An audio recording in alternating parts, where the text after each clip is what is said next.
mayambo ahanba makthada kanglele pung original gi makedagi bisok khairakpamna taram nokchari channel asina ngasisu tabada ki tujungba phawraba subscribers nga thabira pawari ama mayamda kudol tamjage haiduna poduna laksari wari asi lithok charapa matamda soikiba langkiba kaya yarabosu mayamna nusibiduna ngakpiu haiduna hajari aduga amana channel asibu mapung phanba matamda sarugya biboina adomadamna like amadi subscribe share to biram haiduna jari subscribe to matamda bell icon su on to biram mathangi wari thaglapa matamda adomadamgi phone da phangnaba gidamakta adudi wari se hongnaba tokjaraki thaudo sing asidagina sahi tare muki mamangi wari amakhakni aigi ming sursan kaujai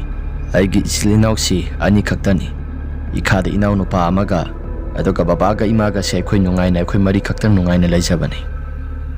ꯑꯩꯈꯣꯏꯒꯤ ꯁꯥꯒꯩꯁꯤ ꯈꯔꯁꯨ ꯆꯥꯎꯏ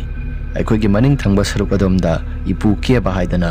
ꯊꯥꯏꯅꯉꯩꯒꯤ ꯃꯇꯝꯗꯒꯤ ꯍꯧꯅ ꯃꯥꯏꯕ ꯑꯐꯥꯎꯕ ꯑꯃ ꯑꯣꯏꯔꯛꯄ ꯏꯄꯨ ꯑꯃ ꯂꯩ ꯏꯄꯨ ꯑꯁꯤꯒꯤ ꯃꯃꯤꯡꯅ ꯀꯦꯕ ꯀꯧꯏ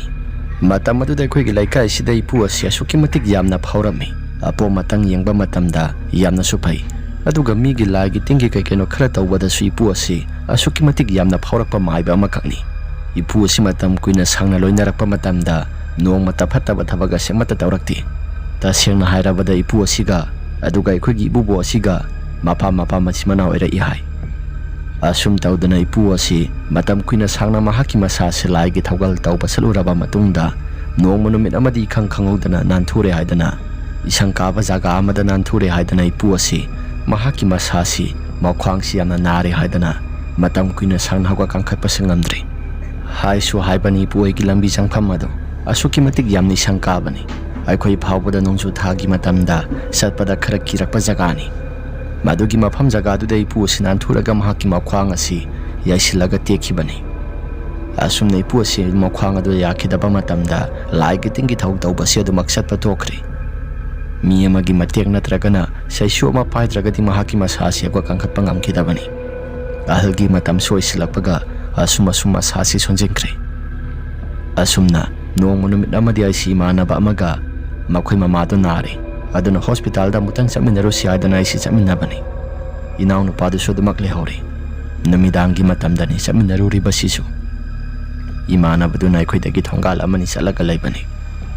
ꯑꯁꯨꯝꯅ ꯏꯃꯥꯟꯅꯕꯗꯨꯒꯤ ꯃꯃꯥꯗꯨ ꯁꯨꯒꯔ ꯇꯦꯁ ꯇꯧꯔꯒ ꯗꯥꯏꯕꯦꯇꯤꯁ ꯇꯥꯔꯝꯃꯦ ꯍꯥꯏꯗꯅ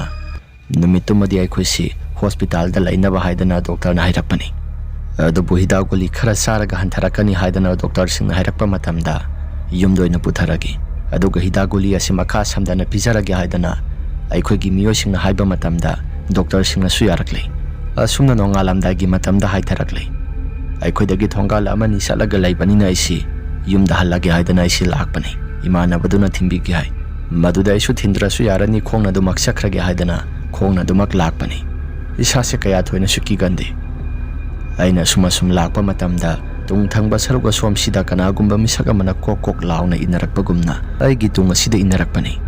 ꯃꯗꯨꯗ ꯑꯩꯁꯦ ꯀꯅꯥꯅꯣ ꯍꯥꯏꯗꯅ ꯑꯍꯥꯟꯕꯗ ꯋꯥꯈꯜꯗꯁꯨ ꯂꯥꯝꯁꯤꯟꯕ ꯑꯃꯠꯇ ꯈꯪꯂꯨꯗꯦ ꯑꯗꯨꯕꯨ ꯉꯥꯏꯍꯥꯛꯇꯪꯒꯤ ꯃꯇꯨꯡꯗ ꯃꯈꯣꯜ ꯑꯁꯤ ꯌꯥꯝꯅ ꯀꯟꯅ ꯑꯩꯒꯤ ꯇꯨꯡ ꯊꯪꯕ ꯁꯔꯨꯛ ꯑꯁꯣꯝꯁꯤꯗ ꯀꯅꯥꯒꯨꯝꯕ ꯑꯃꯅ ꯌꯥꯝꯅ ꯀꯟꯅ ꯆꯪꯁꯤꯜꯂꯛꯂꯒ ꯏꯅꯥꯛꯇ ꯑꯃꯨꯛ ꯅꯛꯁꯤꯜ ꯑꯗꯨꯒ ꯑꯃꯨꯛꯁꯨ ꯈꯔ ꯑꯃꯨꯛ ꯂꯥꯞꯊꯣꯛ ꯑꯁꯨꯝꯅ ꯇꯧꯔꯛꯄ ꯃꯑꯣꯡ ꯃꯇꯧꯁꯤꯡ ꯑꯁꯤꯗ ꯑꯩꯁꯨ ꯏꯁꯥꯁꯦ ꯀꯔꯤꯅꯣ ꯍꯥꯏꯗꯅ ꯃꯤꯍꯨꯜ ꯑꯁꯤ ꯆꯣꯡꯂꯛꯏ ꯇꯨꯡ ꯊꯪꯕ ꯁꯔꯨꯛ ꯑꯁꯣꯝꯁꯤꯗ ꯂꯥꯛꯂꯤꯕꯁꯤ ꯀꯔꯤꯅꯣ ꯁꯤꯕꯨ ꯑꯣꯟꯊꯣꯛꯄꯒꯤ ꯃꯇꯧꯅꯤꯗ ꯍꯥꯏꯐꯦꯠꯇꯪ ꯑꯩꯁꯤ ꯃꯥꯏ ꯂꯩꯊꯣꯛꯂꯒ ꯌꯦꯡꯁꯤꯔꯥ ꯑꯁꯤ ꯍꯥꯏꯔꯒ ꯑꯩꯁꯤ ꯃꯥꯏ ꯂꯩꯊꯣꯛꯇꯨꯅ ꯍꯦꯛ ꯌꯦꯡꯂꯨꯕ ꯃꯇꯝꯗ ꯀꯅꯥꯒꯨꯝꯕ ꯑꯃꯠꯇ ꯍꯦꯛ ꯂꯩꯔꯝꯗꯦ ꯑꯩꯁꯨ ꯏꯁꯥꯁꯤ ꯉꯛꯄꯅꯁꯨ ꯈꯝ ꯊꯦꯡꯂꯦ ꯀꯔꯤꯅꯣ ꯍꯥꯏꯗꯅ ꯑꯩꯁꯤ ꯇꯨꯃꯥꯡ ꯂꯩꯗꯅ ꯌꯦꯡꯕꯅꯤ ꯍꯧꯖꯤꯛꯀꯤꯗꯨꯕꯨ ꯑꯩꯒꯤ ꯇꯨꯡ ꯑꯁꯤꯗ ꯀꯅꯥꯒꯨꯝꯕ ꯑꯃ ꯂꯥꯛꯄꯒꯨꯝ ꯃꯈꯣꯜ ꯈꯔ ꯇꯥꯔꯛꯈꯤꯗ ꯑꯗꯨꯒ ꯑꯃꯨꯛꯁꯨ ꯀꯔꯤꯅꯣ ꯍꯥꯏꯗꯅ ꯑꯩꯁꯤ ꯋꯥꯈꯜꯗꯁꯨ ꯖꯥꯠ ꯌꯥꯝꯅ ꯈꯜꯂꯒ ꯑꯩꯁꯤ ꯂꯩꯕꯅꯤ ꯑꯁꯨꯝꯅ ꯉꯥꯏꯍꯥꯛꯇꯪꯒꯤ ꯃꯇꯨꯡꯗ ꯑꯩꯁꯤ ꯊꯣꯡꯒꯥꯜ ꯌꯧꯔꯛꯄ ꯃꯇꯝ ꯑꯗꯨꯗ ꯇꯨꯡ ꯂꯩꯊꯣꯛꯂꯒ ꯑꯩꯁꯤ ꯀꯅꯥꯒꯨꯝꯕ ꯑꯃ ꯂꯥꯛꯄ ꯃꯥꯜꯂꯤ ꯍꯥꯏꯗꯅ ꯁꯥꯎꯝꯁꯨ ꯈꯔ ꯐꯪꯂꯛꯄꯗꯨꯗ ꯂꯩꯊꯣꯛꯂꯒ ꯌꯦꯡꯂꯨꯕꯅꯤ ꯍꯟꯗꯛꯃꯨꯛꯇꯤ ꯀꯅꯥꯒꯨꯝꯕ ꯑꯃ ꯃꯃꯤ ꯁꯥꯃꯤ ꯑꯣꯏꯅ ꯇꯨꯡ ꯊꯪꯕ ꯁꯔꯨꯛ ꯑꯁꯣꯝꯁꯤꯗ ꯂꯥꯛꯄꯒꯨꯝꯅ ꯑꯩꯁꯤ ꯍꯥꯏꯐꯦꯠꯁꯨ ꯎꯔꯛꯄꯅꯤ ꯑꯩꯁꯤ ꯃꯤꯠꯀꯨꯞꯇꯕ ꯃꯈꯩ ꯌꯦꯡꯉꯤ ꯑꯗꯨꯕꯨ ꯇꯨꯡ ꯊꯪꯕ ꯁꯔꯨꯛ ꯑꯁꯣꯝꯁꯤꯗ ꯀꯅꯥꯒꯨꯝꯕ ꯃꯤꯁꯛ ꯑꯃ ꯂꯥꯛꯈꯤꯕꯗꯣ ꯃꯃꯤ ꯁꯥꯃꯤ ꯑꯣꯏꯅ ꯇꯞꯅ ꯑꯩꯒꯤ ꯃꯤꯠꯃꯥꯡꯃꯛꯁꯤꯗ ꯑꯗꯨꯃꯛ ꯉꯥꯡꯈꯤꯔꯝꯃꯤ ꯇꯧꯔꯤꯕ ꯃꯑꯣꯡ ꯃꯇꯧꯁꯤꯡ ꯑꯁꯤꯗ ꯑꯩꯒꯤ ꯏꯁꯥꯁꯤ ꯀꯔꯤꯅꯣ ꯍꯥꯏꯗꯅ ꯏꯁꯥꯁꯤ ꯑꯗꯨꯃꯛ ꯈꯜꯂꯕꯅꯤ ꯑꯁꯨꯝꯅ ꯉꯥꯏꯍꯥꯛꯇꯪꯒꯤ ꯃꯇꯨꯡꯗ ꯑꯩꯁꯤ ꯄ꯭ꯔꯞ ꯑꯗꯨꯃꯛ ꯆꯪꯁꯤꯜꯂꯛꯂꯦ ꯑꯁꯨꯝꯅ ꯀꯣꯟꯊꯣꯡꯁꯦ ꯑꯩꯁꯤ ꯍꯦꯛ ꯁꯠꯄ ꯃꯇꯝꯗ ꯊꯪꯅꯕꯁꯤꯗ ꯃꯤꯑꯣꯏ ꯀꯌꯥ ꯃꯔꯨꯝ ꯑꯃ ꯂꯥꯡꯕꯒꯨꯝꯅ ꯑꯩꯁꯤ ꯃꯈꯣꯜ ꯈꯔꯁꯨ ꯇꯥꯔꯛꯄꯅꯤ꯫ ꯑꯁꯨꯝꯅ ꯑꯩꯁꯤ ꯀꯣꯟꯊꯣꯡ ꯑꯗꯨꯗ ꯍꯥꯏꯐꯦꯠꯁꯨ ꯆꯦꯞꯊꯔꯒ ꯌꯦꯡꯂꯨꯕ ꯃꯇꯝꯗ ꯇꯨꯡ ꯊꯪꯕ ꯁꯔꯨꯛ ꯑꯁꯣꯝꯁꯤꯗ ꯂꯩꯔꯤꯕ ꯏꯄꯨ ꯑꯗꯨ ꯃꯈꯣꯏꯒꯤ ꯊꯣꯡꯒꯥꯜ ꯃꯄꯥ ꯑꯁꯤꯗ ꯀꯅꯥꯒꯨꯝꯕ ꯃꯤꯑꯣꯏ ꯈꯔ ꯑꯣꯝꯁꯤꯟꯅꯗꯨꯅ ꯂꯩꯔꯤꯕꯗꯨ ꯑꯩꯁꯨ ꯎꯔꯛꯂꯦ꯫ ꯑꯥꯗ ꯂꯩꯔꯤꯕꯁꯤ ꯀꯔꯤꯅꯣ? ꯍꯥꯏꯐꯦꯠꯇꯪ ꯆꯪꯂꯒ ꯌꯦꯡꯉꯨꯁꯤꯔꯥ? ꯌꯦꯡꯉꯔꯣꯏꯒꯦꯗ꯫ ꯑꯁꯤ ꯍꯥꯏꯔꯒ ꯑꯩꯁꯤ ꯑꯗꯨꯃꯛ ꯃꯨꯟꯅ ꯌꯦꯡꯗꯨꯅ ꯂꯩꯕꯅꯤ꯫ ꯉꯥꯏꯍꯥꯛꯇꯪꯒꯤ ꯃꯇꯨꯡꯗ ꯃꯤꯑꯣꯏꯁꯤꯡ ꯑꯗꯨ ꯏꯄꯨ ꯍꯣꯏ ꯇꯝꯅ ꯑꯗꯨꯃꯛ ꯄ꯭ꯔꯞ ꯄ꯭ꯔꯞ ꯆꯪꯈꯤ꯫ ꯑꯩꯁꯨ ꯏꯁꯥꯁꯤ ꯃꯤ ꯑꯇꯣꯞꯄ ꯂꯥꯛꯄ ꯃꯥꯜꯂꯦ ꯍꯥꯏꯗꯅ ꯑꯗꯨꯃꯛ ꯆꯪꯁꯤꯜꯂꯛꯂꯕꯅꯤ꯫ ꯑꯗꯨꯕꯨ ꯑꯁꯨꯛ ꯌꯥꯝꯅ ꯊꯦꯡꯂꯛꯂꯕ ꯃꯇꯝ ꯑꯁꯤꯗ ꯀꯅꯥꯒꯨꯝꯕ ꯃꯤꯑꯣꯏ ꯑꯃꯠꯇꯅ ꯆꯪꯐꯝꯗꯤ ꯊꯣꯛꯇꯕꯅꯤ꯫ ꯄ꯭ꯔꯞ ꯄ꯭ꯔꯞ ꯆꯪꯈꯤꯕ ꯃꯑꯣꯡ ꯃꯇꯧꯁꯤꯡ ꯑꯗꯨꯗ ꯑꯩꯒꯤ ꯏꯁꯥꯁꯤ ꯉꯛꯄꯅ ꯁꯨꯛꯈꯝ ꯊꯦꯡꯂꯕꯅꯤ꯫ ꯑꯁꯨꯝꯅ ꯑꯩꯁꯤ ꯌꯨꯝ ꯃꯅꯨꯡꯗ ꯆꯪꯁꯤꯜꯂꯛꯂꯤ ꯏꯃꯥꯗ ꯄꯥꯎꯁꯤꯡ ꯑꯗꯨ ꯂꯣꯏꯅ ꯇꯝꯂꯦ꯫ ꯃꯗꯨꯗ ꯏꯃꯥꯅ ꯑꯁꯨꯝꯅꯁꯨ ꯍꯥꯏꯔꯛꯈꯤ, "ꯏꯕꯨꯡꯉꯣ, ꯅꯁꯥꯗ ꯀꯥ ꯍꯦꯟꯅ ꯊꯣꯏꯗꯣꯛꯅꯁꯨ ꯑꯀꯤꯕꯁꯨ ꯑꯃꯠꯇ ꯐꯥꯎꯔꯨꯅꯨꯗ." "ꯏꯃꯥ, ꯑꯀꯤꯕꯕꯨꯗꯤ ꯀꯌꯥ ꯍꯦꯟꯅ ꯊꯣꯏꯗꯣꯛꯅꯕꯨꯗꯤ ꯐꯥꯎꯗꯦ. ꯑꯗꯨꯗ ꯑꯩꯁꯨ ꯏꯁꯥꯁꯦ ꯈꯔ ꯈꯖꯤꯛꯇꯤ ꯅꯨꯡꯉꯥꯏꯇꯕꯒꯤ ꯋꯥꯅꯤꯗ." ꯑꯁꯨꯝꯅ ꯑꯩꯁꯤ ꯑꯩꯒꯤ ꯀꯥꯗ ꯑꯗꯨꯃꯛ ꯇꯨꯝꯕ ꯆꯪꯂꯛꯏ꯫ ꯑꯩꯒꯤ ꯐꯃꯨꯡꯗ ꯍꯤꯞꯊꯔꯛꯂꯕ ꯃꯇꯝꯗ ꯍꯧꯖꯤꯛ ꯉꯥꯏꯍꯥꯛꯇꯪꯒꯤ ꯃꯃꯥꯡꯗ ꯎꯈꯤꯕ ꯃꯌꯥꯝ ꯄꯨꯝꯅꯃꯛꯁꯤꯡ ꯑꯗꯨ ꯀꯔꯤꯅꯣ ꯍꯥꯏꯗꯅ ꯋꯥꯈꯜꯗꯁꯨ ꯖꯥꯠ ꯖꯥꯠ ꯌꯥꯝꯅ ꯈꯟꯕꯅꯤ꯫ ꯏꯄꯨ ꯑꯁꯤ ꯐꯔꯕꯁꯨ ꯐꯠꯇ꯭ꯔꯕꯁꯨ ꯃꯥꯏꯕꯅꯤ꯫ ꯃꯥꯏꯕ ꯑꯣꯏꯕꯅꯤꯅ ꯃꯍꯥꯛꯀꯤ ꯃꯁꯥꯁꯤꯗ ꯑꯁꯤꯒꯨꯝꯕ ꯇꯤꯃꯨ ꯂꯩꯃꯨ ꯃꯌꯥꯝꯁꯤꯡ ꯑꯁꯤ ꯃꯍꯥꯛꯀꯤ ꯃꯁꯥꯗ ꯁꯪꯉꯒ ꯃꯌꯥꯝ ꯑꯃ ꯂꯩꯔꯤꯕ꯭ꯔꯥ? ꯑꯁ, ꯑꯣꯟꯊꯣꯛꯄꯅꯤꯗ꯫ ꯑꯩꯁꯨ ꯏꯁꯥꯁꯦ ꯑꯣꯟꯊꯣꯛꯅꯁꯨ ꯇꯟꯈ꯭ꯔꯕꯅꯤ꯫ ꯑꯁꯨꯝꯅ ꯑꯩꯁꯦ ꯅꯣꯡꯉꯥꯜꯂꯦ꯫ ꯅꯣꯡꯉꯥꯜꯂꯕ ꯃꯇꯝꯗ ꯕꯕꯥꯗ ꯄꯥꯎꯁꯤꯡ ꯑꯗꯨ ꯂꯣꯏꯅ ꯇꯝꯂꯦ꯫ ꯕꯕꯥꯅꯁꯨ ꯀꯩꯁꯨ ꯊꯣꯏꯗꯣꯛꯄ ꯑꯣꯏꯔꯝꯂꯣꯏ, ꯅꯪꯒꯤ ꯋꯥꯈꯜꯅ ꯄꯪꯈꯟꯗ ꯈꯟꯖꯤꯜꯂꯒ ꯑꯣꯏꯔꯝꯒꯅꯤ ꯍꯥꯏꯔꯒ ꯕꯕꯥꯅꯁꯨ ꯍꯥꯏꯔꯛꯈꯤ꯫ ꯃꯗꯨꯗ ꯑꯩꯅ, "ꯕꯕꯥ, ꯑꯩꯒꯤ ꯋꯥꯈꯜꯅ ꯈꯜꯂꯒ ꯑꯣꯏꯕꯗꯤ ꯅꯠꯇꯦ. ꯉꯔꯥꯡ ꯇꯧꯔꯤꯕ ꯊꯧꯗꯣꯛ ꯄꯨꯝꯅꯃꯛꯁꯤꯡ ꯑꯗꯨ ꯇꯁꯦꯡ ꯇꯁꯦꯡꯅ ꯑꯩꯒꯤ ꯃꯤꯃꯥꯡꯃꯛꯇ ꯂꯣꯏꯅ ꯇꯧꯔꯤꯕꯅꯤ. ꯑꯗꯨꯕꯨ ꯎꯔꯛꯂꯤꯕ ꯃꯌꯥꯝ ꯄꯨꯝꯅꯃꯛꯁꯤꯡ ꯑꯗꯨꯗꯤ ꯀꯔꯤꯅꯣ ꯍꯥꯏꯕꯗꯤ ꯑꯩꯁꯨ ꯏꯁꯥꯁꯤ ꯒ꯭ꯌꯥꯟ ꯃꯦꯟꯒ ꯇꯥꯗꯦ. ꯃꯅꯤꯡꯒꯤ ꯏꯄꯨ ꯑꯁꯤ ꯃꯍꯥꯛꯀꯤ ꯃꯁꯥꯁꯤ ꯍꯦꯟꯅ ꯂꯥꯏꯅꯥ ꯑꯁꯤ ꯂꯨꯁꯤꯜꯂꯛꯂꯕ꯭ꯔꯥ?" ꯕꯕꯥꯗ ꯑꯗꯨꯝꯅ ꯍꯦꯛ ꯍꯥꯏꯔꯨꯕ ꯃꯇꯝꯗ ꯕꯕꯥꯅ ꯍꯥꯏꯔꯛꯈꯤ, "ꯑꯦ, ꯍꯣꯏꯅꯦ. ꯃꯅꯤꯡꯒꯤ ꯅꯄꯨ ꯑꯁꯤ ꯈꯔꯁꯨ ꯍꯦꯟꯖꯤꯜꯂꯛꯂꯦ ꯍꯥꯏꯕꯅꯤ." "ꯌꯥꯔꯦꯁꯤ ꯏꯕꯨꯡꯉꯣ, ꯀꯥ ꯍꯦꯟꯅ ꯊꯣꯏꯗꯣꯛꯅꯁꯨ ꯋꯥꯈꯜꯗ ꯈꯟꯗꯕꯅ ꯐꯒꯅꯤꯗ." ꯑꯁꯨꯝꯅ ꯑꯩꯁꯤ ꯕꯕꯥꯅꯁꯨ ꯏꯄꯨ ꯑꯁꯤ ꯈꯔ ꯍꯦꯟꯖꯤꯜꯂꯛꯂꯦ ꯍꯥꯏꯕ ꯄꯥꯎ ꯑꯁꯤ ꯍꯦꯛ ꯇꯥꯕꯒ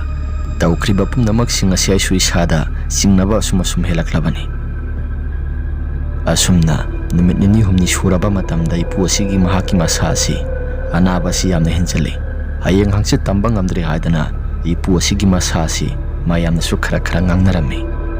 ꯑꯗꯨꯒ ꯑꯩꯈꯣꯏꯒꯤ ꯊꯣꯡꯒꯥꯜꯗꯒꯤꯅ ꯃꯈꯣꯏꯒꯤ ꯊꯣꯡꯒꯥꯜ ꯐꯥꯎꯕꯁꯤ ꯀꯅꯥꯒꯨꯝꯕ ꯃꯤꯑꯣꯏ ꯑꯃ ꯑꯗꯨꯃꯛ ꯆꯠꯂꯒ ꯂꯩꯔꯦ. ꯑꯍꯤꯡ ꯅꯨꯡꯊꯤꯜꯒꯤ ꯃꯇꯝꯗ ꯀꯅꯥꯒꯨꯝꯕ ꯃꯤꯁꯛ ꯑꯃꯅ ꯑꯗꯨꯃꯛ ꯆꯠꯂꯒ ꯂꯩꯔꯦ ꯍꯥꯏꯗꯅ ꯑꯍꯜ ꯂꯃꯟꯁꯤꯡꯅ ꯍꯥꯏꯕꯤ꯫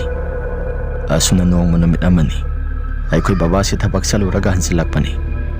ꯕꯕꯥꯅ ꯊꯕꯛ ꯆꯠꯂꯨꯔꯒ ꯍꯜꯂꯛꯄ ꯃꯇꯝꯗ ꯊꯣꯡꯒꯥꯜ ꯑꯁꯤꯗ ꯀꯅꯥꯒꯨꯝꯕ ꯃꯤꯁꯛ ꯑꯃꯅꯤ ꯂꯩꯔꯝꯃꯤ ꯍꯥꯏ꯫ ꯅꯨꯃꯤꯗꯥꯡꯒꯤ ꯃꯇꯝꯁꯨ ꯑꯣꯏꯁꯤꯜꯂꯛꯄꯒ ꯕꯕꯥꯁꯤ ꯀꯅꯥꯅꯣ ꯍꯥꯏꯔꯒ ꯍꯦꯛ ꯍꯪꯂꯨꯕ ꯃꯇꯝꯗ ꯃꯤꯁꯛꯁꯤꯡ ꯑꯗꯨꯁꯨ ꯀꯔꯤꯒꯨꯝꯕ ꯑꯃꯠꯇ ꯈꯨꯝꯂꯛꯈꯤꯗꯦ ꯍꯥꯏ꯫ ꯑꯗꯨꯒ ꯉꯥꯏꯍꯥꯛꯇꯪꯒꯤ ꯃꯇꯨꯡꯗ ꯕꯕꯥꯅ ꯃꯥꯏ ꯂꯩꯁꯤꯜꯂꯨꯔꯒ ꯂꯩꯊꯣꯔꯛꯄ ꯃꯇꯝꯗ ꯀꯅꯥꯒꯨꯝꯕ ꯃꯤꯁꯛ ꯑꯃꯠꯇ ꯂꯩꯔꯝꯗꯦ ꯍꯥꯏ꯫ ꯃꯁꯤꯒꯤ ꯄꯥꯎꯁꯤꯡ ꯑꯁꯤ ꯏꯃꯨꯡꯗ ꯆꯪꯂꯛꯑꯕ ꯃꯇꯝꯗ ꯏꯃꯥꯗ ꯇꯝꯃꯤ꯫ ꯑꯩꯁꯨ ꯇꯥꯔꯦ꯫ ꯏꯅꯥꯎꯅꯨꯄꯥꯁꯤꯁꯨ ꯄꯥꯎ ꯑꯗꯨ ꯇꯥꯕ ꯃꯇꯝꯗ ꯏꯅꯥꯎꯅꯨꯄꯥꯁꯤ ꯃꯁꯥꯁꯨ ꯈꯔ ꯀꯤꯒꯜꯂꯤ꯫ ꯑꯗꯨꯅ ꯀꯤꯔꯦ ꯍꯥꯏꯗꯅ ꯏꯅꯥꯎꯅꯨꯄꯥꯁꯤ ꯍꯥꯏꯔꯛꯈꯤ꯫ ꯃꯗꯨꯗ ꯕꯕꯥꯅ, "ꯑꯇꯣꯝꯕ, ꯀꯩꯁꯨ ꯊꯣꯏꯅꯁꯨ ꯅꯁꯥꯗ ꯈꯟꯖꯤꯜꯂꯨꯅꯨꯗ. ꯕꯕꯥ ꯍꯣꯏ ꯑꯁꯨꯛ ꯌꯥꯝꯅ ꯂꯩꯔꯤꯕꯁꯤꯗꯤ." ꯑꯁꯤ ꯍꯥꯏꯔꯒ ꯊꯦꯝꯂꯝꯃꯤ꯫ ꯑꯁꯨꯝꯅ ꯏꯄꯨ ꯑꯁꯤ ꯍꯤꯡꯂꯤꯉꯩ ꯃꯇꯝꯗ ꯑꯩꯈꯣꯏꯒꯤ ꯃꯅꯤꯡ ꯃꯌꯥ ꯑꯁꯤ ꯌꯥꯝꯅ ꯀꯟꯅ ꯁꯥꯊꯤꯕ ꯍꯥꯏꯕꯗꯨ ꯑꯣꯏꯔꯝꯃꯤ꯫ ꯃꯅꯤꯡ ꯑꯁꯤꯗ ꯅꯣꯡꯃ ꯅꯨꯃꯤꯠ ꯑꯃꯁꯨ ꯁꯤꯡ ꯄꯦꯛ ꯄꯦꯛ ꯂꯥꯎꯅ ꯊꯦꯛꯄꯒꯤ ꯃꯈꯣꯜꯒꯨꯝꯅ ꯑꯩꯁꯤ ꯃꯄꯥꯜ ꯊꯣꯛꯂꯛꯄ ꯃꯇꯝꯗ ꯇꯥꯔꯛꯄꯅꯤ꯫ ꯃꯇꯝ ꯑꯗꯨꯁꯨ ꯄꯨꯡ 11:30 ꯑꯗꯨꯒꯤ ꯃꯇꯝꯗꯅꯤ꯫ ꯂꯩꯀꯥꯏꯒꯤ ꯍꯨꯏ ꯃꯌꯥꯝꯁꯤꯡ ꯑꯁꯤꯁꯨ ꯂꯣꯏꯅ ꯍꯦꯛꯇ ꯀꯞꯅ ꯂꯥꯎꯅꯕꯁꯤ ꯑꯗꯨꯃꯛ ꯂꯦꯞꯄ ꯂꯩꯇꯅ ꯇꯧꯔꯛꯄꯅꯤ꯫ ꯃꯇꯝ ꯑꯗꯨꯗ ꯑꯩꯁꯤ ꯀꯔꯤꯅꯣ ꯍꯥꯏꯗꯅ ꯏꯁꯥꯁꯤ ꯍꯥꯏꯐꯦꯠ ꯆꯪꯁꯤꯜꯂꯒ ꯌꯦꯡꯂꯨꯕꯗ ꯀꯅꯥꯒꯨꯝꯕ ꯑꯃꯠꯇꯗꯤ ꯂꯩꯔꯝꯗꯦ꯫ ꯃꯇꯝ ꯑꯗꯨꯗ ꯑꯩꯒꯤ ꯏꯁꯥꯁꯤ ꯉꯛꯁꯨ ꯌꯥꯝꯅ ꯉꯛꯂꯦ꯫ ꯁꯤꯒꯤ ꯇꯨꯡ ꯊꯪꯕ ꯁꯔꯨꯛ ꯑꯁꯣꯝꯁꯤꯗ, ꯌꯦꯅꯈꯥ ꯑꯁꯣꯝꯁꯤꯗ ꯄꯦꯛ ꯄꯦꯛ ꯂꯥꯎꯅ ꯁꯤꯡ ꯊꯦꯛꯄꯒꯤ ꯃꯈꯣꯜ ꯑꯃ ꯇꯥꯔꯛꯂꯤꯕꯁꯤꯕꯨ ꯀꯅꯥ ꯑꯣꯏꯔꯤꯒꯕ? ꯑꯁ, ꯑꯣꯟꯊꯣꯛꯄꯅꯤꯗ. ꯖꯥꯠ ꯖꯥꯠꯀꯤ ꯃꯑꯣꯡ ꯃꯇꯧ ꯃꯌꯥꯝ ꯑꯃ ꯇꯥꯔꯛꯀꯗꯧꯔꯤꯗ ꯍꯥꯏꯗꯅ ꯋꯥꯈꯜꯗꯁꯨ ꯈꯜꯂꯒ ꯑꯩꯁꯤ ꯑꯗꯨꯃꯛ ꯇꯨꯃꯤꯟꯅ ꯂꯩꯕꯅꯤ꯫ ꯑꯩꯁꯨ ꯄ꯭ꯔꯞ ꯂꯥꯛꯑꯒ ꯑꯩꯒꯤ ꯀꯥ ꯇꯝꯅ ꯆꯪꯂꯛꯄ ꯃꯇꯝꯗ ꯑꯩꯈꯣꯏꯒꯤ ꯂꯩꯔꯛ ꯂꯩꯔꯤꯕ ꯂꯝꯕꯤ ꯑꯁꯤ ꯀꯅꯥꯒꯨꯝꯕ ꯃꯤꯁꯛ ꯑꯃꯅ ꯍꯟꯗꯣꯛꯀ ꯍꯟꯖꯤꯟꯒ ꯆꯠꯄꯒꯨꯝꯅ ꯃꯈꯣꯜ ꯈꯔꯁꯨ ꯇꯥꯔꯛꯄꯅꯤ꯫ ꯇꯧꯔꯛꯏꯕ ꯃꯌꯥꯝ ꯄꯨꯝꯅꯃꯛꯁꯤꯡ ꯑꯁꯤ ꯑꯩꯁꯨ ꯏꯁꯥꯁꯤ ꯀꯤꯁꯨ ꯌꯥꯝꯅ ꯀꯤꯔꯕꯅꯤ꯫ ꯕꯕꯥꯒ ꯏꯃꯥꯒꯗ ꯑꯩꯁꯨ ꯇꯝꯁꯤꯔꯥ ꯍꯥꯏꯗꯨꯅ ꯈꯜꯂꯤ꯫ ꯑꯗꯨꯕꯨ ꯑꯍꯤꯡꯒꯤ ꯃꯇꯝꯅꯤ꯫ ꯅꯣꯡꯉꯥꯜꯂꯒ ꯐꯖꯅ ꯇꯝꯂꯒꯦ ꯍꯥꯏꯗꯅ ꯑꯩꯁꯤ ꯋꯥ ꯃꯈꯥ ꯑꯃꯠꯇ ꯍꯦꯛ ꯇꯥꯗ꯭ꯔꯦ꯫ ꯅꯣꯡꯉꯥꯜꯂꯕ ꯃꯇꯝꯗ babada pausing asi loina tamle maduda baba nasu handa maraga si maning maya si kai gumba makhol khara tai aduna khura si masa si mai ba soirakpaga lambi chathok chasin tawba matamda laika gi mio sing asi yamna kire hainai haidana baba na hairaki basi gi matungda lamta thangja numitni numit asida ipu sinungthal gi matamda mahak laitre haidana khoi mayam asi marang taunare yumgi mio sing asi loina kapal awba taunai asibasi ahing lelaga khoi gi laika gi oina di thamnade aduna sikraba ipu asi mahaki masa singa singaira gai khoi su ahing oira basu poloira si haidana mayam asi hainarami asumna khoi mayam asi masa singa do ngaira ba matungda numidang pung 3 makhai tari poloi nabani haidana khoi si puthorakpani adubu mai bana goi silegi sasi ki thikirum su yamna tawi asumna nge haktangi matungda ipu asi mahaki masa si mai thagatpa pungloi silamdagi matamdani saurakpa matam adu sukaya taragi haidana pung adu yengluba matamda pung 12 makhai tasilamle aikhoi su matam adu da pakhang masa si oiraklabanina seba tawbase loiba phawba lairami lamta thangjana minago sile aikhoi su sasi mayam asi kire haidana aikhoi mayam asi masi amata lengba tawdana lairambani asum tawdana aikhoi si prap changlai potloiba si mapung phana phajana loisilaba matungda aikhoi si yumda hanarakpani asumna atai imanaba sing asi subagi magi mayum singda loina changna hore aduga lakminaba imanaba sing yamba sing adusu makhoi gi mayum singda loina changna horadana aikhoi ahum khakta ngai hore aikhoi sui sasi kithi kirum tawraga lai lakminariba yamba mana sumna swairaki lamta thangjanu mina go siledo ahala sina laitabasi maibana go sile aidi onthona sutandi talabani ngasana yumda changlagi haidana wakhalda su khalakpani adubu laiminariba mayam asi ki khrani haidana isu isasi phatharaga pulapuna laiminarabani asumna hairapa matamda ina suwa makha tarami yamba tasing na hairabada lamta thangjagi numit asi kisu yamna kijai yamba sigi wafam aduda ina sodum hek haibada chaminariba inaunupa amana aidi ngasigi numit asi seba tawba tholagum sira haidana wakhalda su khalurabani adubu laimin chaminaba halni nungaite haidana tholabani tasena hairabada hayeng hek nongalaga poloira su yaba poni hayeng nongalaga poloira badi yararoida tawbada bu ngasi silagi numisu oibudi oi haibabu poloi hori basi yamna pharabani asumna wari watai sanaduna chatlingai matamda tungthangba saruga somsida kanagumba mioi khara lakpagumna makhol khara su tarakpani mina murum sola ga lakpagumna aikhoi hum asi chaplepi aduga tungthangba saruga somsida mangdagi mi karaktaba leibra hairaga mai laithoktuna hek yengluba matamda kanagumba amata hek leiramde aisu numidangi matam sida ngarang nahan thengnakiba mayam pumnamak singado wari oina tamsira haiduna khalli aduga tamuraga makhoi se ahingi matamna goisile amuk hana masasi kiratra hairaga ise pau singado amata sutam kidrabani asumna sum lakpa matamda tungthangba saruga somsida kanagumba miyoi amana adum inarakpagumna aigi sasida phawba horakpani asumna ngaihaktanggi matungda isui sasi prap khara sakali aina mamanglomda khara sakapa matamda tungthangba sarugadomda lakliba inaunupaga yambagado aingonda sumna hairai hai sursan kaidawrage nangbo yamba khara thuna sasi ipu kebasi mahaki mathomangam su pangthobagum taw tungthangba saruga somsida kanagumba miyoi khara inarakpagum tawra ibasi aidi sase kaya thoina so hainadi asumna aikhoi humase prap laklei ngaihaktangi matungda inaunupa dugi mahakki nakal thangba sarugadomda kanagumba miyoi amana suru naithieklaga lakpagumna makhol khara su tarakpani tarakliba makhol mayam singa se karino haidana haisui sasi laitholaga he yengluba matamda musinguba kanagumba amana nakal adomda laklibado aisui sasi urakpani tawriba mong matau singa sidai se karino haidana isasi samnaga sap hek yungkhali aina mikuptabi yengba matamda lakminariba inaunupa aduna kaidawba yaurage haidana hanglai maduda aina hai nangi tungthangba saruk adomda kanagumba miyoi ama laibasi nangbu khangdabro asumna haibada mahaknasu makhol ditai adubu masang masadi ama tauba phangde haidana hairaki aina yengo haidana yenghaluba matamda mahaki masasi su yamna kiraba male asumna aikhoi humasi mafam marang khangdana siansi haidana khainarakle adubu numidangi matamni sieluraga muksu khudong thiba nangadra hairaga aikhoi humasi adum tumina khu samnaraga satli yamba sisu kibana yadre tung thangba saruk asomsida karigumba posak amana suru suru naithektuna makhol yamna hauna lakpagumna aikhoisi adumak tarakpani aduga tung thangba saruk asomsida mi mayam amana kapal laubagi khonjel asi sudumak taba lepti asumna ngihaktangi matungda aikhoisi konthong yaunaraba matungda prap loina sangnakre aisu sensilakpani adubu laikhidraba ipu ke boigi thongkal mapa asida kanagumba misak ama salaga lairami aisu hanna phawba yengba tawda adumak prap sanglabani masigi matungda isi imada nongalak matamda pausing adu loina tamle maduda imana sungarang si saroi ngaroi namisu tabaga kahena nangi nasada khanjiluba tawrubaga nasado yamna kiramani hairaga imana swairaki sumna masigi matungda babasu thaba ingkhang chathok khotokpa matamda masase kaya hainadi haidana dumak hairai nongma numit amani astigi baton tawba saluraga aikhoisi halakpani laikagi mangpham yorakpa matamda tungthangba saruk asomsida kanagumba misak amana aigi ming asi kaurakpani aigi ming sursan se kaurakpa matamda chapminariba imanabaduna itaw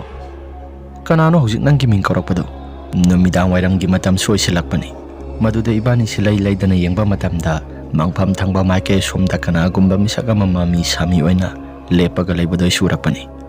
mangphamgi hauriba uwa mayam singadugi marakta kanagumba misak ama leplaga leibado aisu urakpani maduda ina ada lairibase kanano haipetang sangsilaga yengusira haiduna imanabaduda hanglami maduda imanabaduna ngaikhoda laikagi mangpham sulai sida khara sangsilaga hek yengluba matamda laikhidraba nakhoi napu kebasi sumaibo oirambani aidi amna talidaibo sangagumsi asumna ibani se prap lakpani tungthangba saruk asomsida kanagumba misak amana nungtum ase kaudana lakpagumna makhol khara sutarakpani maduda ibani se phalai thoktuna hek yengluba matamda kanagumba amata sulairamde ibani se kasu thoina su khanba tawda dumak lakpada tungthangba saruk asomsida nungtum masa mayam ama nangal asida thomlakpani imana ibani se khara haipet sakhatlaga yengluba matamda kanagumba misak ama leibagumna dumak isase phaurai adu boygi sase kahena thudona su khanjiluba tawruda adumak lakpani imana baduna sumna swairaki itaw handa maragasi nakhogi pupu ke basi laitabasi laikagi miyosingna su keno khara swainai lamta thangja numitanaga sikhiba oire khul laikagi miyosinga semaibana goirambaga mayam ase loina khara kinabani nangdanate aisuni khul laikagi miyoi khakta sunatana khogi imung manung asisu loina kinarabani ipu ke basi hinglingai matamdagi hauna aidi mathi khara phongbasi thengnaba horabani laitaba numit asisu aisu isase yamna kanna isase nungaiti lambi changsilakpa matam asida kanagumba misak ama mamang thangba saruk asomsida dumak satlaga leibagumna isi urakpani adubu kahena thawsaba tawda isi adumak lakpani asi hairaga isi mamang thakta thokiba wari mayam singada loina tamle maduda imanabasina pura berani he nakhoi pupugi mapagi masimanawni haidaine mane asibo aikhoi pupuki basi phawadi phai haibabu ma sikhiba numit asi saroi ngaroi numit naga osinbaga lamta thangjagi numit naga osiledaw aidi sasi onthona so hainatraba wanida asi hairaga imana basi sori watai sanadana lakle mahak sumayumda sanghori aisu yumda sangagi haidana prap lakpani tungthangba saruk asomsida kanagumba misak amana numidang matam soisilakpaga pop launa tharakpani madudagi sasi karino haidana kanano haidana isimai laithoktuna hek yengluba matamda tungthangba saruk asomsida kanagumba misak ama oiduna lairami aisi kanano haidana yengsiluba matamda masak masaga amata lopham khangde aisu isasi tongmang laidana yengluba matamda misak ado kanano haidana muksumai asida silaklaga yenggi haidana laisilakpani adugadi misaga semuk lairamdre aisu isase pakatpa thukatpa phaurakhtuna prap changsilei magi manakta aduga isimai amutang okthokpiyo haidana mai okthokhalli asumna numit aduda thokiba wari mayam singa seloina tamle imanasu bunga nabubo ke basi mahaki sura loidri phawbadi asi gumba thodo ase dumak tawkhigadawri aduna sathok khotokpa matamda khara seksin sajina salo ima hoi seksin sajina budi sakki aduda asi phamdai si amuk salukidaba yaroi dawri imana kaidawra ke haidan hanglai baton tawrakpado baton amani su khara walhauri aduna hayeng nongalaga tawba yaroidra haidana amutang hanglogi haidana si mada hairam laba matungda asi phamda lakle baton tawba sekhoi gi laikai dagi khara hendoktana ꯊꯪꯅꯕ ꯂꯩꯀꯥꯏꯁꯤ ꯈꯔ ꯃꯇꯦꯛ ꯈꯔ ꯌꯥꯎꯒꯗꯧꯔꯤꯕꯅꯤ ꯑꯗꯨꯅ ꯂꯩꯀꯥꯏ ꯃꯇꯦꯛꯁꯤ ꯐꯥꯎꯕꯗ ꯑꯩꯈꯣꯏꯁꯤ ꯕꯥꯔꯇꯣꯟ ꯇꯧꯅꯕ ꯍꯥꯏꯗꯅ ꯆꯠꯂꯨꯕꯅꯤ ꯑꯗꯨꯕꯨ ꯅꯨꯃꯤꯠ ꯇꯥꯈꯤꯕꯅ ꯍꯥꯜꯂꯦ ꯍꯥꯏꯗꯅ ꯕꯥꯔꯇꯣꯟ ꯑꯁꯤ ꯇꯧꯔꯛꯇ꯭ꯔꯤ ꯑꯁꯨꯝꯅ ꯑꯩꯁꯤ ꯏꯄꯟꯗ ꯍꯣꯏꯗ ꯀꯩꯀꯩꯅꯣ ꯈꯔ ꯍꯥꯏꯔꯝꯂꯕ ꯃꯇꯨꯡꯗ ꯃꯈꯣꯏꯅꯁꯨ ꯍꯌꯦꯡ ꯒ꯭ꯌꯥꯟ ꯇꯥꯅ ꯇꯧꯔꯣ ꯋꯥꯠꯍꯧꯕ ꯃꯇꯦꯛꯇꯨ ꯑꯗꯨꯒ ꯑꯃꯨꯛꯁꯨ ꯇꯧꯗ꯭ꯔꯁꯨ ꯌꯥꯔꯕꯒꯨꯝꯕꯅꯤ ꯍꯥꯏꯗꯅ ꯏꯄꯟꯊꯧꯅꯁꯨ ꯍꯥꯏꯔꯛꯈꯤ ꯑꯗꯨꯕꯨ ꯏꯕꯨꯕꯣꯛ ꯀꯦꯕꯒꯤ ꯃꯆꯥꯅꯨꯄꯥ ꯑꯇꯣꯝꯕꯅꯗꯤ ꯍꯌꯦꯡ ꯂꯣꯏꯁꯤꯟꯗꯕ ꯌꯥꯔꯣꯏ ꯍꯌꯦꯡ ꯋꯥꯠꯍꯧꯕ ꯃꯇꯦꯛꯇꯨ ꯂꯣꯏꯁꯤꯜꯂꯨꯁꯨ ꯑꯌꯨꯛꯇ ꯍꯥꯏꯔꯒ ꯃꯈꯣꯏꯅꯁꯨ ꯍꯥꯏꯔꯛꯈꯤ ꯑꯁꯨꯝꯅ ꯋꯥꯔꯤ ꯋꯥꯇꯥꯏ ꯈꯔ ꯁꯥꯟꯅꯔꯕ ꯃꯇꯨꯡꯗ ꯑꯩꯁꯤ ꯌꯨꯝꯗ ꯆꯠꯂꯒꯦ ꯍꯥꯏꯗꯅ ꯊꯣꯛꯂꯛꯄꯅꯤ ꯑꯗꯨꯕꯨ ꯃꯄꯥꯜꯗ ꯖ꯭ꯋꯥꯔ ꯁꯥꯟꯅꯔꯤꯕ ꯀꯥꯡꯕꯨꯁꯤꯡ ꯑꯗꯨ ꯍꯥꯏꯐꯦꯠ ꯌꯦꯡꯂꯕ ꯃꯇꯨꯡꯗ ꯑꯩꯁꯤ ꯃꯇꯝ ꯑꯗꯨꯁꯨ ꯆꯥꯛ ꯆꯥꯕꯒꯤ ꯃꯇꯝ ꯌꯧꯔꯦ ꯍꯥꯏꯗꯅ ꯏꯃꯥꯅ ꯐꯣꯟ ꯇꯧꯔꯛꯈꯤ ꯃꯗꯨꯗ ꯑꯩꯁꯤ ꯌꯨꯝꯗ ꯍꯜꯂꯛꯄꯅꯤ ꯌꯨꯝꯗ ꯍꯜꯂꯛꯄ ꯃꯇꯝ ꯑꯁꯤꯗ ꯀꯣꯟꯊꯣꯡ ꯑꯁꯤꯗ ꯀꯅꯥꯒꯨꯝꯕ ꯃꯤꯁꯛ ꯑꯃ ꯐꯤꯖꯥꯎ ꯏꯜꯂꯒ ꯂꯩꯔꯝꯃꯤ ꯃꯗꯨꯗ ꯑꯩꯒꯤ ꯏꯁꯥꯁꯤ ꯀꯅꯥꯅꯣ ꯍꯥꯏꯗꯅ ꯍꯥꯏꯐꯦꯠ ꯌꯦꯡꯁꯤꯜꯂꯨꯕꯗ ꯏꯕꯨꯕꯣꯛ ꯀꯦꯕꯒꯤ ꯐꯤꯕꯝ ꯑꯣꯏꯅꯁꯨ ꯇꯧꯏ ꯀꯣꯛꯌꯦꯛ ꯑꯃꯁꯨ ꯌꯦꯠꯂꯤ ꯑꯗꯨꯒ ꯀꯔꯤꯒꯨꯝꯕ ꯑꯃ ꯏꯇꯧ ꯇꯧꯔꯒ ꯃꯁꯥꯁꯤ ꯃꯟꯇ꯭ꯔ ꯁꯣꯟꯕꯒꯨꯝꯅꯁꯨ ꯂꯩꯔꯤꯕ ꯐꯤꯕꯝ ꯑꯗꯨꯗ ꯑꯩꯁꯤ ꯏꯁꯥꯁꯤ ꯄꯪꯀꯤꯗ ꯀꯤꯔꯛꯂꯤ ꯑꯁꯨꯝꯅ ꯂꯩꯔꯤꯉꯩ ꯃꯇꯝ ꯑꯗꯨꯗ ꯕꯕꯥꯁꯦ ꯄ꯭ꯔꯞ ꯄ꯭ꯔꯞ ꯊꯣꯛꯂꯛꯄꯅꯤ ꯕꯕꯥ ꯍꯦꯛ ꯊꯣꯛꯂꯛꯄ ꯃꯇꯝꯗ ꯍꯧꯖꯤꯛ ꯉꯥꯏꯍꯥꯛꯇꯪꯒꯤ ꯃꯃꯥꯡꯗ ꯂꯩꯔꯝꯕ ꯃꯤꯇꯝ ꯑꯗꯨꯁꯨ ꯁ꯭ꯋꯥꯏ ꯂꯥꯎꯅ ꯍꯦꯛꯇ ꯃꯥꯡꯈ꯭ꯔꯦ ꯑꯁꯨꯝꯅ ꯇꯧꯔꯛꯂꯤꯕ ꯃꯑꯣꯡ ꯃꯇꯧꯁꯤꯡ ꯑꯁꯤꯗ ꯑꯩꯒꯤ ꯏꯁꯥꯁꯤ ꯈꯪꯄ꯭ꯔꯦꯛ ꯈꯪꯂꯦ ꯕꯕꯥꯅ ꯍꯩ ꯀꯩꯗꯧꯔꯒꯦ ꯅꯪꯕꯣ ꯕꯕꯥ ꯍꯧꯖꯤꯛ ꯉꯥꯏꯍꯥꯛꯇꯪꯒꯤ ꯃꯃꯥꯡꯗ ꯁꯤꯗꯩꯁꯤꯗ ꯀꯅꯥꯒꯨꯝꯕ ꯑꯃ ꯂꯩꯔꯝꯕꯗꯣ ꯕꯕꯥꯗꯤ ꯎꯗꯕ꯭ꯔꯣ ꯕꯕꯥꯁꯨ ꯀꯩꯒꯨꯝꯕ ꯑꯃꯠꯇ ꯎꯗꯦ ꯍꯥꯏꯗꯅ ꯍꯥꯏꯔꯛꯈꯤ ꯃꯇꯧꯗꯨꯗ ꯑꯩꯒꯤ ꯏꯁꯥꯁꯤ ꯉꯛꯁꯨ ꯌꯥꯝꯅ ꯉꯛꯂꯦ ꯕꯕꯥꯗ ꯑꯩꯅ ꯕꯕꯥ ꯁꯤꯗꯩꯁꯤꯗ ꯀꯅꯥꯒꯨꯝꯕ ꯑꯃ ꯂꯩꯔꯝꯂꯤ ꯄꯣꯠꯅꯤ ꯑꯗꯣ ꯍꯧꯖꯤꯛ ꯑꯗꯨꯕꯨ ꯕꯕꯥ ꯂꯥꯛꯄ ꯃꯇꯝꯗ ꯀꯅꯥꯒꯨꯝꯕ ꯑꯃꯠꯇ ꯂꯩꯔꯝꯗ꯭ꯔꯤ ꯕꯕꯥꯅ ꯂꯥꯎꯁꯤ ꯅꯪꯒꯤ ꯋꯥꯈꯜꯅ ꯁꯦꯔꯥꯟ ꯇꯨꯔꯥꯟ ꯌꯥꯝꯅ ꯈꯜꯂꯤ ꯑꯁꯤ ꯍꯥꯏꯗꯨꯅ ꯏꯄꯥ ꯏꯆꯥꯁꯤ ꯂꯥꯛꯄꯅꯤ ꯑꯍꯤꯡꯒꯤ ꯃꯇꯝꯗꯁꯨ ꯃꯅꯤꯡ ꯊꯪꯕ ꯁꯔꯨꯛ ꯑꯁꯣꯝꯁꯤꯗ ꯀꯅꯥꯒꯨꯝꯕ ꯃꯤꯁꯛ ꯑꯃꯅ ꯋꯥꯁꯤꯠ ꯃꯌꯥꯝ ꯑꯃ ꯈꯥꯏꯔꯒ ꯁꯦꯠ ꯁꯦꯠ ꯂꯥꯎꯕ ꯃꯈꯩ ꯃꯈꯣꯜ ꯈꯔꯁꯨ ꯇꯥꯔꯛꯄꯅꯤ ꯃꯇꯝ ꯑꯗꯨꯗ ꯑꯩꯁꯦ ꯀꯅꯥꯅꯣ ꯍꯥꯏꯗꯅ ꯋꯥꯈꯜꯗꯁꯨ ꯈꯜꯂꯤ ꯇꯨꯝꯊꯕꯁꯨ ꯄꯥꯛꯅ ꯌꯥꯔꯝꯗꯦ ꯑꯁ ꯏꯕꯨꯕꯣꯛ ꯀꯦꯕꯁꯤ ꯃꯥꯏꯕꯁꯨ ꯑꯣꯏꯔꯝꯃꯤ ꯃꯍꯥꯛꯅꯒ ꯂꯥꯏꯒꯤ ꯇꯤꯟꯒꯤ ꯀꯩꯀꯩꯅꯣ ꯈꯔ ꯁꯥꯟꯅꯔꯝꯂꯕ꯭ꯔꯥ ꯑꯣꯟꯊꯣꯛꯄꯒꯤ ꯃꯇꯧꯅꯤꯗ ꯁꯤꯔꯕꯁꯨ ꯑꯍꯜ ꯑꯁꯤ ꯃꯔꯨꯅ ꯌꯨꯏ ꯍꯥꯏꯕꯗꯨ ꯍꯦꯛ ꯊꯣꯛꯏꯗ ꯑꯗꯨꯕꯨ ꯏꯕꯨꯕꯣꯛ ꯑꯁꯤ ꯐꯠꯇꯕ ꯑꯍꯜꯃꯛꯇꯤ ꯅꯠꯇꯕꯅꯤ ꯍꯤꯡꯂꯤꯉꯩ ꯃꯇꯝꯗ ꯃꯤꯒꯤ ꯐꯅꯕꯗ ꯋꯥꯈꯜꯗ ꯈꯟꯕ ꯑꯍꯜꯅꯤ ꯑꯁ ꯁꯔꯣꯏ ꯉꯥꯔꯣꯏ ꯅꯨꯃꯤꯠꯇꯅꯒ ꯁꯤꯕ ꯑꯣꯏꯁꯤꯜꯂꯦꯗꯣ ꯑꯣꯟꯊꯣꯛꯄꯅꯤꯗ ꯑꯁꯨꯝꯅ ꯂꯩꯔꯤꯉꯩ ꯃꯇꯝꯗ ꯀꯣꯟꯊꯣꯡ ꯊꯪꯕ ꯁꯔꯨꯛ ꯑꯁꯣꯝꯁꯤꯗ ꯀꯅꯥꯒꯨꯝꯕ ꯃꯤꯁꯛ ꯑꯃꯅ ꯀꯣꯟꯊꯣꯡ ꯆꯩ ꯑꯁꯤ ꯁꯠꯂꯒ ꯁꯨꯃꯥꯡ ꯃꯇꯣꯜ ꯑꯁꯤꯗ ꯀꯅꯥꯒꯨꯝꯕ ꯃꯤꯁꯛ ꯑꯃ ꯂꯥꯛꯄꯒꯨꯝꯅ ꯃꯈꯣꯜ ꯈꯔꯁꯨ ꯇꯥꯔꯛꯄꯅꯤ ꯃꯗꯨꯒꯤꯁꯨ ꯃꯊꯛꯇ ꯁꯣꯔꯣꯛ ꯃꯇꯥꯏꯗ ꯍꯧꯔꯤꯕ ꯁꯝꯕꯜꯂꯩ ꯄꯔꯦꯡꯁꯤꯡ ꯑꯁꯤ ꯀꯅꯥꯒꯨꯝꯕ ꯃꯤꯁꯛ ꯑꯃꯅ ꯌꯥꯟꯊꯠꯄꯒꯨꯝꯅ ꯃꯈꯣꯜ ꯈꯔꯁꯤ ꯌꯥꯝꯅ ꯀꯟꯅ ꯀꯟꯅ ꯇꯥꯔꯛꯄꯅꯤ ꯃꯈꯣꯜꯁꯤꯡ ꯑꯗꯨꯗ ꯑꯩꯒꯤ ꯏꯁꯥꯁꯤ ꯀꯤꯕꯅꯁꯨ ꯌꯥꯗ꯭ꯔꯦ ꯊꯣꯡ ꯊꯣꯡꯅꯥꯎꯁꯤꯡ ꯑꯁꯤꯁꯨ ꯒꯞ ꯒꯞ ꯂꯥꯎꯅ ꯍꯦꯛꯇ ꯅꯣꯝꯃꯤ ꯑꯁꯨꯝꯅ ꯀꯤꯅ ꯂꯩꯔꯤꯉꯩ ꯃꯇꯝꯗ ꯏꯅꯥꯎꯅꯨꯄꯥꯁꯤꯁꯨ ꯌꯥꯝꯅ ꯀꯟꯅ ꯀꯥꯞꯈꯠꯂꯛꯄꯅꯤ ꯃꯗꯨꯗ ꯑꯩꯁꯨ ꯄ꯭ꯔꯞ ꯍꯧꯒꯠꯂꯒ ꯀꯩꯗꯧꯔꯒꯦ ꯍꯥꯏꯗꯅ ꯍꯪꯉꯤ ꯕꯕꯥꯁꯨ ꯏꯃꯥꯁꯨ ꯃꯤꯀꯞ ꯊꯣꯔꯛꯂꯦ ꯃꯗꯨꯗ ꯏꯅꯥꯎꯅꯨꯄꯥꯁꯤꯅ ꯄꯨꯄꯨ ꯀꯦꯕꯗꯣ ꯑꯩꯒꯤ ꯀꯥꯗ ꯆꯪꯂꯛꯑꯝꯃꯤ ꯑꯗꯨꯒ ꯃꯍꯥꯛꯀꯤ ꯀꯥꯅꯤ ꯅꯪ ꯆꯠꯂꯣ ꯍꯥꯏꯗꯅ ꯇꯥꯜꯂꯝꯃꯤ ꯍꯥꯏꯗꯅ ꯏꯅꯥꯎꯅꯨꯄꯥꯁꯤꯅ ꯌꯥꯝꯅ ꯀꯟꯅ ꯀꯞꯂꯛꯂꯝꯃꯤ ꯃꯗꯨꯗ ꯏꯃꯥꯅꯁꯨ ꯊꯦꯝꯂꯦ ꯑꯁꯨꯝꯅ ꯂꯩꯔꯤꯉꯩ ꯃꯇꯝ ꯑꯁꯤꯗ ꯌꯦꯅꯈꯥ ꯑꯁꯤꯗ ꯀꯅꯥꯒꯨꯝꯕ ꯃꯤꯁꯛ ꯑꯃꯅ ꯅꯍꯦꯕꯒꯨꯝꯅ ꯃꯈꯣꯜ ꯈꯔꯁꯨ ꯇꯥꯔꯛꯄꯅꯤ ꯃꯗꯨꯗ ꯕꯕꯥꯒ ꯏꯃꯥꯒꯅ ꯃꯈꯣꯜ ꯑꯁꯤꯗꯤ ꯍꯦꯟꯅ ꯁꯥꯊꯤꯔꯦꯗꯅ ꯑꯁ ꯅꯨꯄꯤ ꯈꯨꯖꯨ ꯂꯩꯈꯥꯝ ꯂꯩꯇꯕ꯭ꯔꯥ ꯈꯨꯖꯨ ꯂꯩꯈꯥꯝ ꯑꯗꯨ ꯂꯩꯔꯕꯗꯤ ꯈꯔ ꯃꯩ ꯊꯥꯗꯣꯛꯑꯒ ꯂꯪꯊꯣꯛꯁꯤꯔꯥ ꯑꯁꯨꯝꯅ ꯍꯥꯏꯕ ꯃꯇꯝꯗ ꯏꯃꯥꯅꯁꯨ ꯂꯪꯊꯣꯛꯁꯤ ꯍꯥꯏꯗꯅ ꯍꯥꯏꯔꯛꯈꯤ ꯉꯥꯏꯍꯥꯛꯇꯪꯒꯤ ꯃꯇꯨꯡꯗ ꯈꯨꯖꯨ ꯂꯩꯈꯥꯝ ꯑꯁꯤ ꯃꯩ ꯊꯥꯔꯒ ꯂꯪꯊꯣꯛꯈꯤ ꯅꯨꯃꯤꯠꯇꯨꯒꯤ ꯑꯣꯏꯅꯗꯤ ꯀꯩꯁꯨ ꯊꯣꯏꯗꯣꯛꯄ ꯑꯃꯠꯇꯁꯨ ꯇꯧꯔꯛꯈꯤꯗ꯭ꯔꯦ ꯑꯗꯨꯕꯨ ꯅꯣꯡꯃ ꯅꯨꯃꯤꯠ ꯑꯃ ꯕꯕꯥ ꯑꯁꯤ ꯊꯕꯛ ꯆꯠꯂꯨꯔꯒ ꯍꯟꯖꯤꯜꯂꯛꯄ ꯃꯇꯝꯗ ꯏꯄꯨ ꯀꯦꯕꯁꯤ ꯃꯍꯥꯛꯀ ꯊꯦꯡꯅꯩ ꯍꯥꯏꯗꯅ ꯍꯥꯏꯔꯛꯈꯤ ꯕꯕꯥꯒꯤ ꯃꯁꯥꯁꯤ ꯏꯄꯥ ꯄꯥꯈꯠꯅ ꯆꯪꯂꯛꯏ ꯑꯗꯨꯒ ꯑꯩꯈꯣꯏꯅ ꯍꯪꯂꯨꯕ ꯃꯇꯝꯗ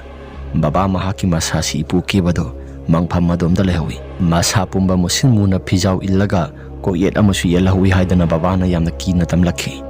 ꯃꯗꯨꯗ ꯏꯃꯥꯅ ꯁꯣꯔꯥꯠ ꯑꯁꯤ ꯈꯔ ꯊꯨꯅ ꯂꯣꯏꯁꯤꯜꯂꯕꯗꯤ ꯐꯒꯗꯕꯅꯤ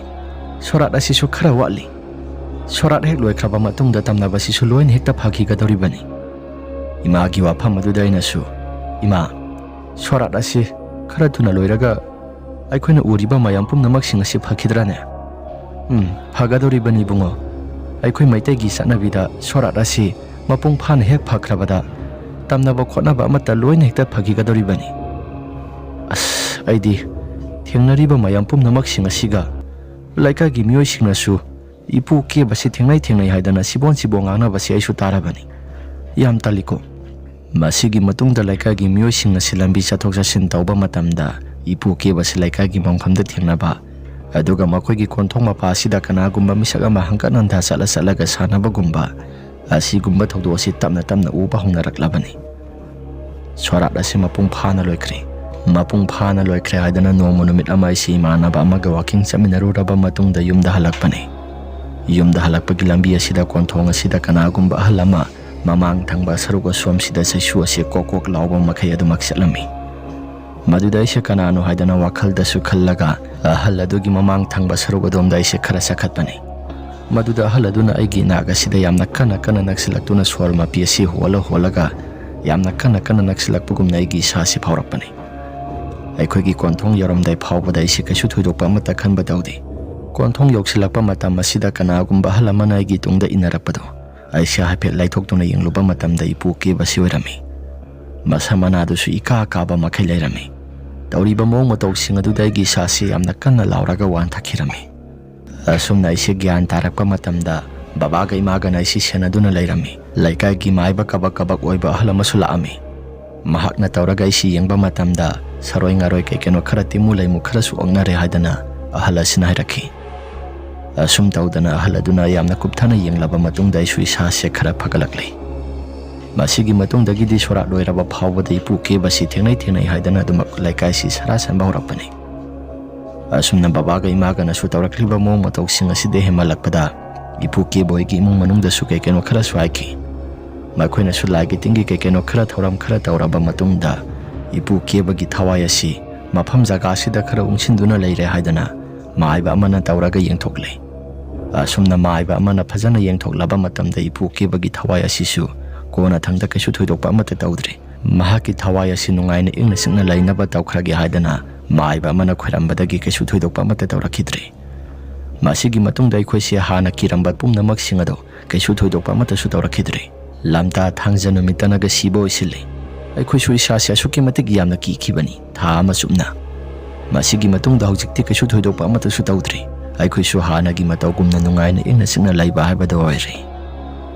wari ase matang asida loisinjare wari ase nungai birabadi like amadi subscribe share do biramo haiduna ijari aduga amana adomgi isada thokpa asingba wari sing laibiragadi aikhoina pithok sariba whatsapp number asida thabiraknaba ninsingjari phare mayam adudi ngasigidi matang asida loisinjaragi mathangi wari damo hana thengnarasi ima laibakna yai phare